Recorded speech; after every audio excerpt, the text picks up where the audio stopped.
नमस्ते दोस्तों। आज हम आपको महाभारत की एक रोचक कहानी बताने जा रहे हैं। यह बात है दुर्योधन की रक्षा की। एक बार भीम ने दुर्योधन की रक्षा की थी। तो चलिए ये प्रसंग कहाँ बना और कैसे बना मैं आपको बताने जा रहा हूँ। ये उन दिनों की बात है जब गंधमादन पर्वत स्थित कुबेर के महल में 4 वर्ष व्यतीत करने के बाद पांडवगण वहाँ से प्रस्थान करके मार्ग में अनेक वनों में रुकते रुकते आगे बढ़े और एक द्वैत वन में जाकर पहुँचे और वहीं रहकर वनवास का शेष समय व्यतीत करने लगे। अब वनवास के 11 साल तो पूर्ण हो ही चुके थे और 12 साल में 1 साल बाकी था। तो दुर्योधन और उसकी दुष्ट मंडली यानी कि दुशासन, शकुनी, कर्ण आदि ने एक योजना बनाई कि पांडवों को किसी भी कारण से परेशान किया जाए। और ये परेशान करने के आइडिया को लेकर दुर्योधन तो अपने पिता धृतराष्ट्र के पास गया और धृतराष्ट्र से आज्ञा मांगी कि हे पिताजी, द्वैत वन में हम सरोवर में क्रीड़ा करने के लिए जाना चाहते हैं, अतः आप हमें आज्ञा प्रदान कीजिए। ये बात सुनकर दुर्योधन के पिता धृतराष्ट्र एकदम हर्षित हुए और कहा कि आपको आज्ञा है। इसी प्रकार आज्ञा मिलने के साथ ही दुर्योधन अपनी दुष्ट मंडली यानी कि शकुनी, कर्ण, दुशासन आदि को लेकर वन में गया और द्वैत वन के पास आकर वहां डेरा डाला। अब जहाँ सरोवर था वो सरोवर में पहले से ही एक चित्रसेन नामक गंधर्व उनकी पत्नियों के साथ जल में क्रीड़ा कर रहा था। तो इसी के कारण यहाँ पे दुर्योधन और गंधर्व के बीच में एक युद्ध हो जाता है। दुर्योधन ने पहले चित्रसेन के स्वयं सेवकों के साथ चुनौती भेजी कि आपने राजा को बुलाओ कि ये हमारा कार्य क्षेत्र है, तो अतः हमें जल क्रीड़ा करने का प्रथम अधिकार है, तो आप इस स्थान को छोड़कर चले जाइए।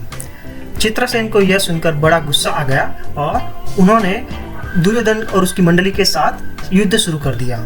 हालांकि वो एक गंधर्व थे, तो वो चित्रसेन बहुत ही शक्तिशाली गंधर्व थे, तो उन्होंने अपनी सारी शक्ति से दुर्योधन, कर्ण, दुशासन आदि कौरव सेना का पूरा विनाश कर दिया। और ये हार देखते हुए कर्ण, शकुनी आदि इत्यादि दुर्योधन के सबसे नजदीकी लोग वहां से भाग खड़े हुए और अंत में दुर्योधन अकेला रह गया। और ये अकेलापन का लाभ उठाते हुए चित्रसेन ने दुर्योधन को बंदी बना लिया और ये समाचार वायु वेग से दुर्योधन की सेना में फैल गया।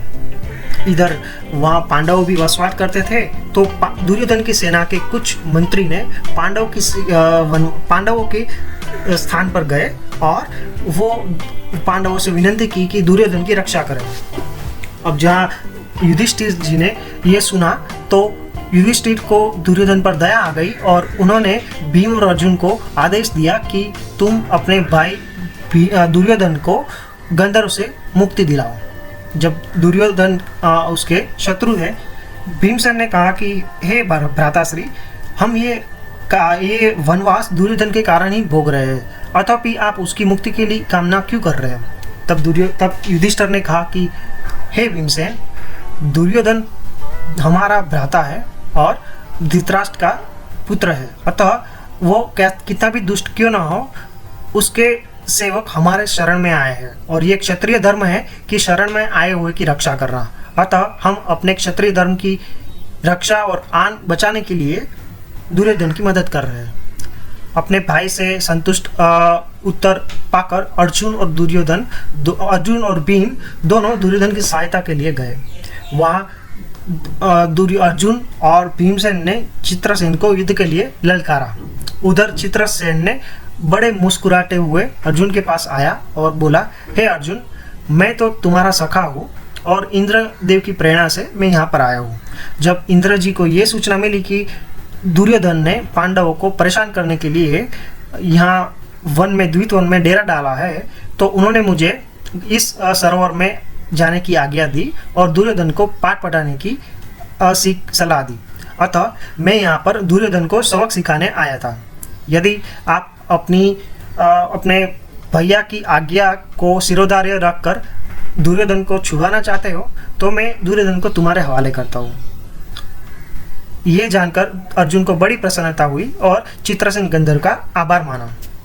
इधर दुर्योधन को मुक्त करके तीनों युधिष्ठिर के पास आए और यहाँ पर दुर्योधन बहुत लज्जित हो चुका था। इधर युधिष्ठिर ने कहा कि हे भ्राता, आज हमने आपकी रक्षा नहीं की है, किंतु हमारा क्षत्रिय धर्म हमने निभाया है जो हर क्षत्रिय को निभाना चाहिए। अथापि अगर तुम भी हमारे जगह पर होते तो तुम भी यही करते। यह सुनकर दुर्योधन को बड़ी ग्लानि हुई और शर्म के मारे युधिष्ठिर को प्रणाम करके वहाँ से निकल गया। दोस्तों, तो ये एक अनोखा प्रसंग है जहाँ दो भाइयों में बड़ी शत्रुता होने के बावजूद भी युधिष्ठिर ने बड़ा मन रखकर दुर्योधन की सहायता की थी। दोस्तों, आपको ये कैसी लगी कहानी? अपना प्रतिभाव कमेंट बॉक्स में जरूर जनाइए। धन्यवाद।